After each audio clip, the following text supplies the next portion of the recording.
हे students, बच्चों, आज हम एक बहुत ही sensitive chapter on his blindness start करने जा रहे हैं। बहुत ही इम्पॉर्टेंट चैप्टर है एंड इसमें आपका चैप्टर को समझना बहुत ज़्यादा इम्पॉर्टेंट है। चैप्टर का नेम है ऑन हिज ब्लाइंडनेस।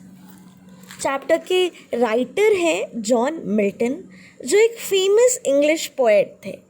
वो एक सिविल सर्वेंट थे जो सोशल इश्यूज़ पे लिखा करते थे। कैसे सोशल इश्यूज़ जो उस टाइम पे थे। जैसे बच्चों, हमारे अगर हम हिंदी साहित्य की बात करें तो मुंशी प्रेमचंद ये किस बारे में लिखते थे? ये उस टाइम पे जो भी प्रॉब्लम्स या जो भी इश्यूज़ उस सोसाइटी में थे उनके बारे में लिखते थे। सिमिलरली जॉन मिल्टन भी उस टाइम पे जो भी सोसाइटी में उन्हें इश्यूज़ दिखते थे उसके बारे में वो लिखते थे। वो इंग्लिश, इटालियन और लैटिन में लिखा करते थे। उनको एक कल्ट लिटरेरी पर्सनालिटी भी माना जाता है। काफ़ी प्रख्यात एक पर्सनालिटी है। ठीक है बच्चों, ये एक सोनेट है। सोनेट एक पोएम का फॉर्म होता है, एक पोएम आप कह सकते हो अपने लेवल पे। इसमें जो जॉन मिल्टन है बच्चों, वो अपनी ब्लाइंडनेस के बारे में बोलते हैं।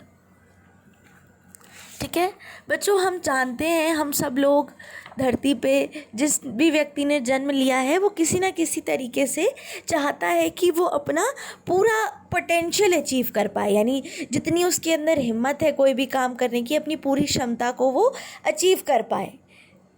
ठीक है, अगर मैं हूँ और मेरी क्षमता है कि दिन में मैं इतना काम कर सकूँ, तो मैं चाहूँगी कि मैं वो पूरा काम कर पाऊँ। हर इंसान अपनी क्षमता को उसके मैक्सिमम पॉसिबल पॉइंट तक डेवलप करना चाहता है, राइट। लेकिन कभी कभी दुर्भाग्यवश बच्चों, कुछ लोगों के साथ कुछ हादसे हो जाते हैं या कुछ लोग जन्म से ही उनके अंदर कोई प्रॉब्लम होती है। यानी आप सोच सकते हो किसी का कोई हाथ ना होना, किसी का ब्लाइंड होना, किसी का डेफ होना, है ना, कोई बोल नहीं पाता है। तो कभी कभी ऐसी प्रॉब्लम्स आ जाती हैं। ऐसी प्रॉब्लम्स लाइफ में कुछ लोगों को फेस करनी पड़ती हैं। ये जन्म से भी हो सकती हैं, ये उसके बाद भी हो सकती है। तो ऐसी प्रॉब्लम्स में क्या हम, जो हमारा धर्म है, जो हमारा काम है कि हम अपनी पूरी पोटेंशियल को अचीव करें, हम जो भी करना चाहते हैं हम अच्छे से करें, क्या हम उस चीज़ को अचीव कर सकते हैं? और ऐसी हालत में अगर हमें कोई तकलीफ़ है, मान लीजिए यहाँ पे एग्जाम्पल लिया है अपनी ब्लाइंडनेस का।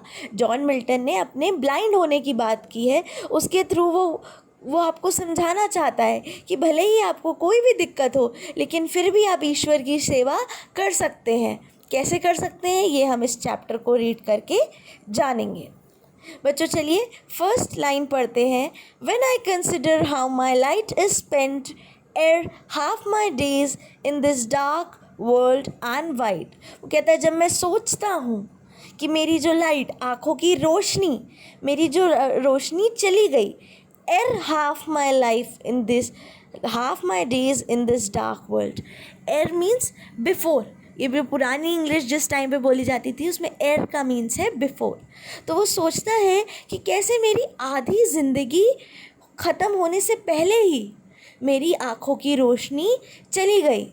एंड क्योंकि इसकी आँखों की रोशनी बच्चों चली गई है पोएट की, उसको ये दुनिया बहुत डार्क और बड़ी लगती है। मीन्स अगर हम लोग मान लीजिए अपनी आंखें बंद कर लीजिए एंड आपको पता नहीं है आप कौन सी जगह पे हो, तो आपको लगेगा कि जैसे ये जगह बहुत बड़ी है, बहुत दूर तक है फैली हुई, आपको उसकी लिमिट नहीं पता चलेगी। यही अगर आप अपनी आंखों से देख रहे हो तो आप देख सकते हो कि यहाँ पे वॉल्स है, बस ये जगह इतनी ही है, राइट। तो वो कहता है कि मुझे नहीं पता, जब मैं सोचता हूँ कि कैसे मेरी आधी ज़िंदगी पूरी होने से पहले ही मेरी आँखों की रोशनी चली गई।